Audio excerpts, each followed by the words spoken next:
Всем привет! Давайте сегодня приготовим яблоки на зиму. Такие яблоки прекрасно подойдут в пирожки или в пироги. Для этого яблоки вымоем, удалим сердцевину.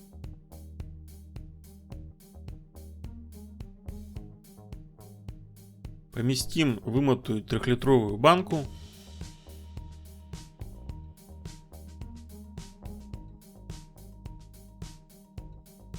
Вскипятим воду. Вольем воду в банку.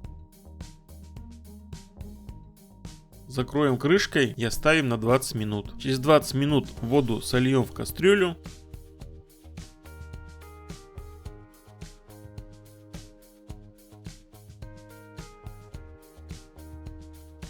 Добавим сахар.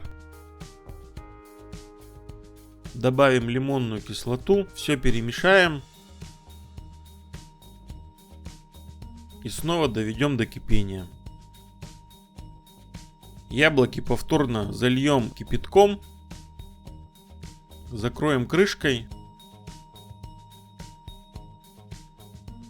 И закатаем.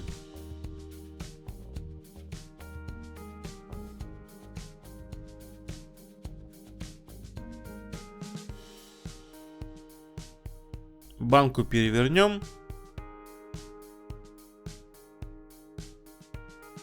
И накроем теплым материалом. Оставим банку до полного остывания. Кому понравился рецепт, ставьте лайк, подписывайтесь на канал Рецепты на выбор, делитесь с друзьями в социальных сетях, нажимайте на колокольчик. Всем пока, до новых встреч!